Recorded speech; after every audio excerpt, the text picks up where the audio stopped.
Assalamu alaikum. Dear learners, once again I come back with my another virtual class, and hopefully all of you are well. I am also fine by the grace of Almighty Allah. This is MJL Alam, lecturer in English at Bangabari Boys School and College. And this is English second paper class, and the topic is very common for the students of class 9, 10, 11 and 12. And it's very important topic, and that is completing sentence. And I have conducted a class on this topic, and I think that all of you have enjoyed the previous class. And if you missed the previous class, please watch my previous video on our Facebook page. যদি তোমরা ক্লাসটা miss করে থাকো আগের ক্লাসটা, তাহলে তোমরা আমাদের ফেসবুক পেজ থেকে আগের ক্লাসটা দেখে নিতে পারো। আমি আজকে শুরু করছি আগের ক্লাসের পর থেকে। 6টা ক্লাস নিয়ে আলাপ করে 6টা রুলস নিয়ে আলাপ করেছিলাম গত ক্লাসে, এবং আজকে তারপর থেকে আমি শুরু করছি, এবং আমরা কয়েকটা ক্লাস নেব এই টপিকের উপরে, যাতে তোমাদের বিষয়গুলো ইজি হয়ে যায় কমপ্লিটিং সেন্টেন্সটা। So let's start. Dear learners, rules number 7। এর আগে বলছি যে আমি 6টা রুলস আগে আলাপ করেছি, আজকে তারপর থেকে শুরু করছি। যদি আমাদের কমপ্লিটিং সেন্টেন্স করার সময় ইট ইজ টাইম বা ইট ইজ হাই টাইম থাকে, তাহলে আমরা তারপরে ইট ইজ হাই টাইম বা ইট ইজ টাইমের পরে যদি টু থাকে, তাহলে আমরা এরপরে একটা ভার্ব বসাবো। ভার্বটা হবে একবার বেস ফর্মে, মূল ভার্ব, যেখানে এস বাই এস থাকবে না, আইএনজি ফর্ম থাকবে না, পাস্ট পার্টিসিপল ফর্ম থাকবে না, একবার মূল ভার্বটা বসাবো। তাহলে আমাদের সেন্টেন্সটাকে কমপ্লিট করাটা ইজিয়ার হবে। একটু দেখি কি ফার্স্ট এক্সাম্পলটা দেখি। ইট ইজ টাইম টু, এখনই সময়, কি লিখতে পারি আমরা? ইট ইজ টাইম টু স্টাডি, এখনই সময় পড়াশোনা করার। তারপরে এক্সাম্পলটা একটু খেয়াল করে দেখো, যে it is high time to, আমরা কি লিখতে পারি? একই কথা, it is high time two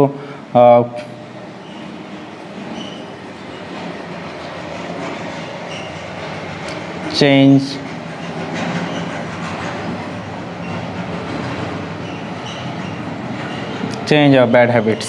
It is high time to change our bad habits. Okay dear students, তাহলে আমরা কি পেলাম? যদি টু থাকে তাহলে আমরা তারপরে ভার্ব বসাবো, এবং ভার্বের পরে অবজেক্ট থাকলে অবজেক্ট বসাবো, না থাকলে না বসাবো। কিন্তু আমাদেরকে বুঝতে হবে যে টু এর পরে মূল ভার্বটা বসবে এখানে। আচ্ছা, এখন পরের রুলসটা, রুলস নাম্বার 8। যদি আমরা এটা থেকে আমরা আরেকটা রুলস করতে পারি, সেটা হচ্ছে যে ইট ইজ টাইমের পরে যদি ভার্ব না থাকে, আমাদের ইট ইজ টাইমের পরে যদি টু না থাকে, সাবজেক্ট থাকে, তাহলে আমরা কি লিখতে পারি? ইট ইজ টাইমের পরে যদি সাবজেক্ট থাকে, তাহলে আমরা ভার্বের পাস্ট ফর্ম বসাবো।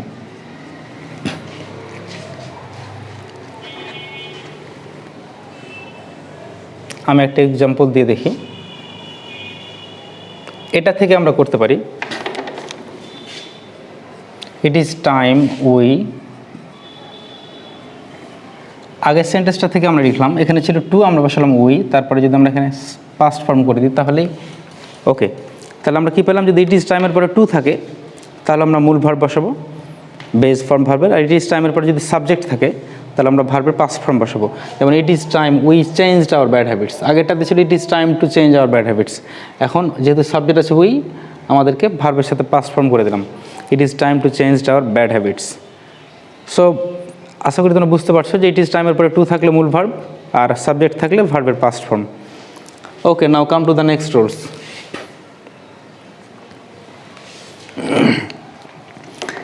এবার যেটা নিয়ে আলাপ করবো সেটা হচ্ছে কন্ডিশনাল নিয়ে। ইফ, আমরা জানি যে ইফযুক্ত ক্লজে আমরা 3টা রুলস আছে, এবং এই ইফ দিয়ে প্রায় কমপ্লিটিং সেন্টেন্স এসএসসি কিংবা এইচএসসি পরীক্ষা এসে থাকে। তো আমরা 3টা রুলসকে খুব ইজিভাবে শেখার চেষ্টা করবো, যাতে আমাদের এই ভুলগুলো না হয় কন্ডিশনালের। আমরা একটু খেয়াল করে দেখি, ইফযুক্ত ক্লজটা যদি প্রেজেন্ট টেন্সে থাকে, তাহলে আমরা পরের ক্লজটা লিখবো ফিউচার টেন্সে, অথবা প্রেজেন্ট টেন্সে লিখলে হবে। তাহলে কি, মানে ইফযুক্ত ক্লজটা প্রেজেন্ট টেন্সে থাকলে পরের ক্লজটা আমরা লিখবো ফিউচার টেন্সে। মানে কি, সাবজেক্ট থাকবে, শ্যাল বা উইল থাকবে, ভার্ব থাকবে, তারপরে এক্সটেনশন বা বাকি অংশ থাকবে। আমরা একটা এক্সাম্পল দেখি। ইফ ইউ রিড অ্যাটেন্টিভলি, যদি তুমি মনোযোগ দিয়ে পড়ো, তার কী হতে পারে? ইউ, আমরা লিখতে পারি you will,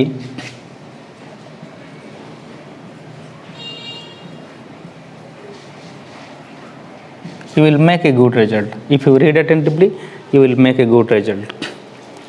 If you come to me, যদি তুমি আমার কাছে আসো,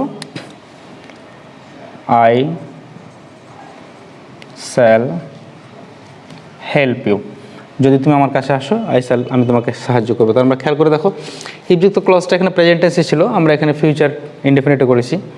এখানে প্রেজেন্ট টেন্সে ছিল, আমরা এখানে ফিউচার ইনডেফিনিটে করেছি। তাহলে আমরা কী পেলাম, ইফযুক্ত ক্লজটা প্রেজেন্ট টেন্সে থাকলে আমরা সেটাকে পরের ক্লজটাকে ফিউচার ইনডেফিনিটে করতে পারি। আচ্ছা, এখন যদি ইফযুক্ত ক্লজটা পাস্ট টেন্সে থাকে, পাস্ট ইনডেফিনিটে থাকে, তাহলে আমরা কীভাবে করবো?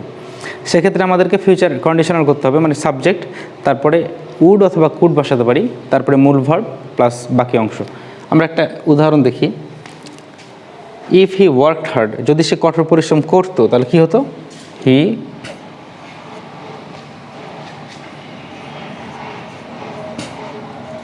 হি উড শাইন ইন লাইফ। খেয়াল করে দেখো, এখানে পাস্ট ফর্ম ছিল, আমরা এখানে উড বসাইছি, এটা হচ্ছে কন্ডিশনাল। ইফযুক্ত ক্লজে পাস্ট ইনডেফিনিট টেন্স থাকলে আমরা পরের ক্লজটাতে উড বা কুড ব্যবহার করব। এটুকু আমাদের মাথায় রাখলে হবে। আর একটা এক্সাম্পল দেখি, if I knew her address, যদি আমি তার ঠিকানা জানতাম, I could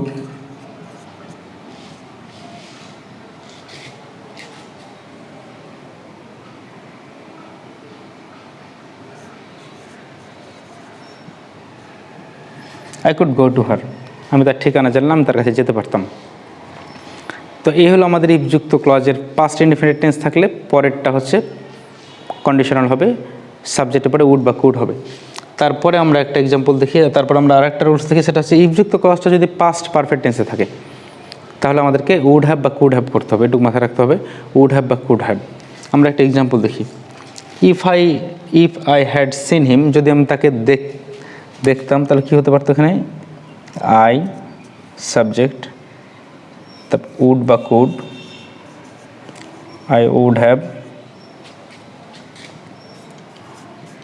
told the news.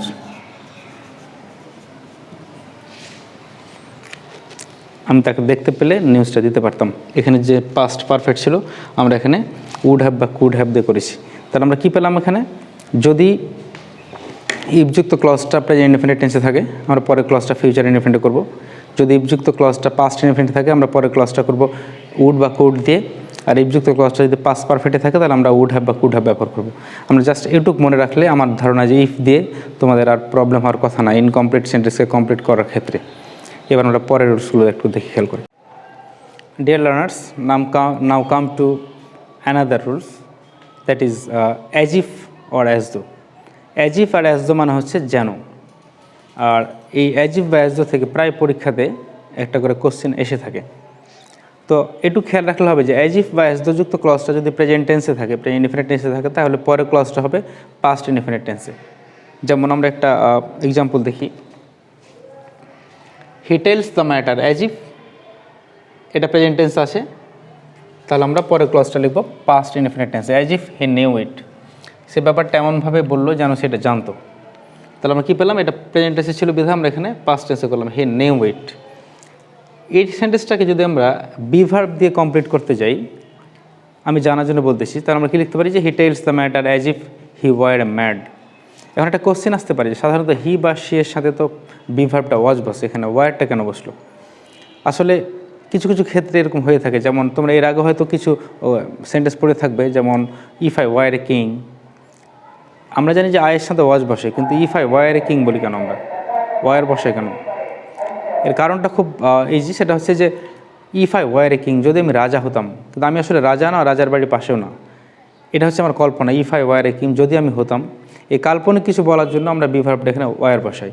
এটাও একই কেস, এখানে he tells the matter as if he were mad. সে এমনভাবে ব্যাপারটা বললো যেন সে একটা পাগল ছিল, কিন্তু সে আসলে পাগল ছিল না, এটা কাল্পনিক, তাই এখানে ওয়ার বসানো হয়েছে। তো যাই হোক, আমরা কী পেলাম যে অ্যাজ ইফ যুক্ত ক্লজটা প্রেজেন্ট টেন্সে পেলে পরের ক্লজটা আমরা পাস্ট ইনডেফিনিট টেন্সে বসাবো। আর যদি অ্যাজ ইফ বা অ্যাজ দো যুক্ত ক্লজটা পাস্ট ইনডেফিনিটে থাকে, তাহলে আমরা পরের ক্লজটা বসাবো পাস্ট পারফেক্ট টেন্সে, মানে সাবজেক্ট সাবজেক্ট, তারপরে হ্যাড, ভার্বের পাস্ট পার্টিসিপল ফর্ম প্লাস বাকি অংশ। একটা উদাহরণ দেখি আমরা। আগের সেন্টেন্সটাকে আমি পাস্ট ফর্মে লিখলাম, he told the matter as though he had known ইট। এখানে পাস্ট ইনডেফিনিট ছিল বিধায় আমরা এখানে পাস্ট পারফেক্ট টেন্সে বসেছি। তাহলে আমরা যেটা পেলাম সেটা হচ্ছে যে অ্যাজ ইফ যুক্ত ক্লজটা প্রেজেন্ট টেন্সে থাকলে পরেরটা হবে পাস্ট ইনডেফিনিটে, অ্যাজ ইফ যুক্ত ক্লজটা যদি পাস্ট ইনডেফিনিটে থাকে তাহলে পরের ক্লজটা হবে পাস্ট পারফেক্ট টেন্সে। এই হলো মোটামুটি অ্যাজ ইফ দিয়ে rules. So dear learners, I think that all of you have enjoyed my both classes on completing sentences, and I will take several classes on this topic to make you understand clear. Actually, this topic is very long topic, কারণ এখানে অনেকগুলো rules আছে, যে রুলসগুলো complete করতে আমাদেরকে আরও হয়তো দু একটা ক্লাস নেওয়া লাগতে পারে। যদি তোমরা আগের ক্লাসটা মিস করে থাকো তাহলে সেই ক্লাসটাও দেখে নিও, আর যদি তোমরা বুঝতে পেরে থাকো তাহলে এই ক্লাসটা দেখবা। কোনো প্রবলেম হলে আমাদের ফেসবুক পেজে কমেন্ট করতে পারো, মোবাইল ফোনে যোগাযোগ করতে পারো, আমি তোমাদের চেষ্টা করবো ক্লিয়ার করে দেওয়ার। So no more today, all of you stay home, stay safe, goodbye.